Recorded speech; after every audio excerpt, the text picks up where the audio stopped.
নির্বাচনী অবস্থা খুব ভালো আল্লাহর মধ্যে। আমার প্রচারণা এবং সমর্থন আমি যথেষ্ট সাড়া পাচ্ছি আলহামদুলিল্লাহ। যেহেতু আমি এলাকার ছেলে, এলাকার মানুষ আমাকে সদস্য সাপোর্ট দিচ্ছে। আর আমি আশঙ্কা করছি যেটা যে বিএনপির যে সারা বাংলাদেশের ঢাকা সহ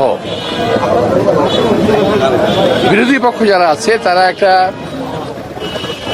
আওয়ামী লীগের মতো 2008 সালে যেটা হয়েছিল সেভাবে নির্বাচনকে ম্যানিপুলেট করার চেষ্টা করতেছে। ইলেকশন ইঞ্জিনিয়ারিংয়ের মাধ্যমে ফলাফল পরিবর্তনের চেষ্টা করতেছে। কারণ এই সরকারের বিশেষ জায়গায় বিশেষ লোকগুলো বসে আছে, যারা তাদের ইচ্ছা মতো প্রশাসনের বদলি রদবদল, প্রশাসনের যতটুকু ইলেকশন ম্যানিপুলেট করার জন্য, ইঞ্জিনিয়ারিং করার জন্য যেটা করা দরকার সেটা তারা করতেছে। এত বছর পরে কিন্তু আপনার এই আসনে নাসিরউদ্দিন পাটোয়ারি সেও করতেছে সেম অভিযোগ। এত বছর পর জনগণ ভোট দিতে পারবে সেভাবে আপনাদের? আমি ওটা বলে নেই, সে না অভিযোগ ওরা করতেছে। এটা হলো একটা ট্রিক, এটা ট্রিক। নিজেরা যা করবে সেটা অন্য দলের উপরে চাপিয়ে দেবে। কারণ এই কাজগুলো করার স্কোপ তাদের আছে, বিকজ তাদের সরকারি এখন ক্ষমতায়। বিএনপি এখন ক্ষমতায় না, বিএনপি এখন ক্ষমতায় না, এটা বুঝতে হবে জনগণকে। জনগণ জানে, এই জন্য বিএনপিকে তারা ক্ষমতা নিতেও চায় না।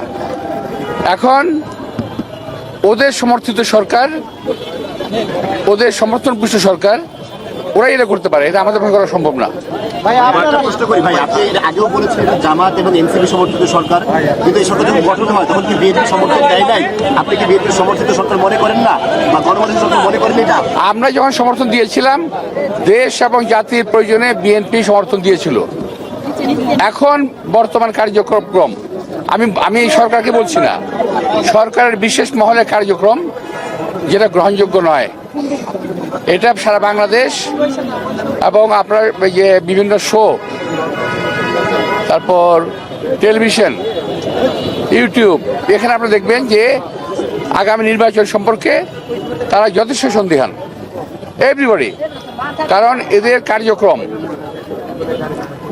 একটা জিনিস বলা আমি বলতে চাচ্ছি না, যাদের নির্বাচন করার কোনো অভিজ্ঞতা নাই, দেশ পরিচালনার কোনো অভিজ্ঞতা নাই, তারা হঠাৎ করে নির্বাচনে এসে কি করে এত জোর গলায় বলতে পারে যে আমরা নির্বাচনে জয়লাভ করব, 12 তারিখের পরে দেখিয়ে দেব।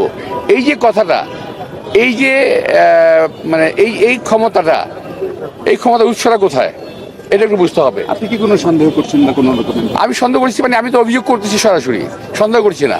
আচ্ছা ভাইয়া, আপনার এই আসনে আপনি আর কাউকে শক্ত প্রতিদ্বন্দ্বী হিসাবে মনে করছেন কিনা, বা কাকে মনে করছেন? না, আমার যারা আছে প্রার্থী সবাই সত্য প্রতিনিধি, সবাই ভালো। আচ্ছা আব্বাস ভাই, সবাই বলছে আপনি অনেক ধৈর্যের পরিচয় দিচ্ছেন, অনেক স্লেজিং এর মুখে আছেন, আপনি আসলে হিসাবে কি করবেন?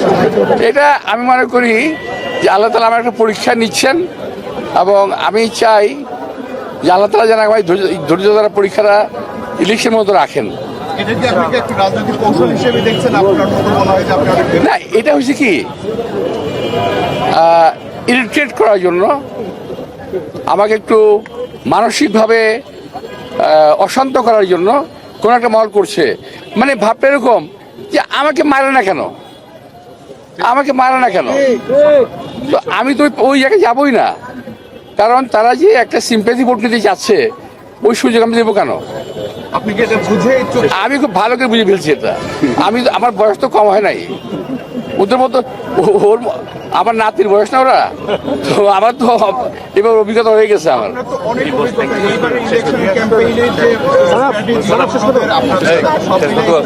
না, এদের এবারে নির্বাচনে ওদের কোনো স্ট্র্যাটেজি নাই। ওদের স্ট্র্যাটেজি হলো কোনো রকম ক্ষমতায় যাওয়া, পার্টিকে বিরক্ত করে, মানে কোনো বিরোধী দলকে, অপোজিশন পার্টিকে বিরক্ত করে একটা সিন ক্রিয়েট করে তার সিম্পেথি নেওয়া। লাস্ট একটি জিনিস সবাই শুনছে, ঢাকা আর্ট হচ্ছে যে ভাইরাল আর্ট বলা হচ্ছে, এবং বাংলাদেশের অন্য যে কোনো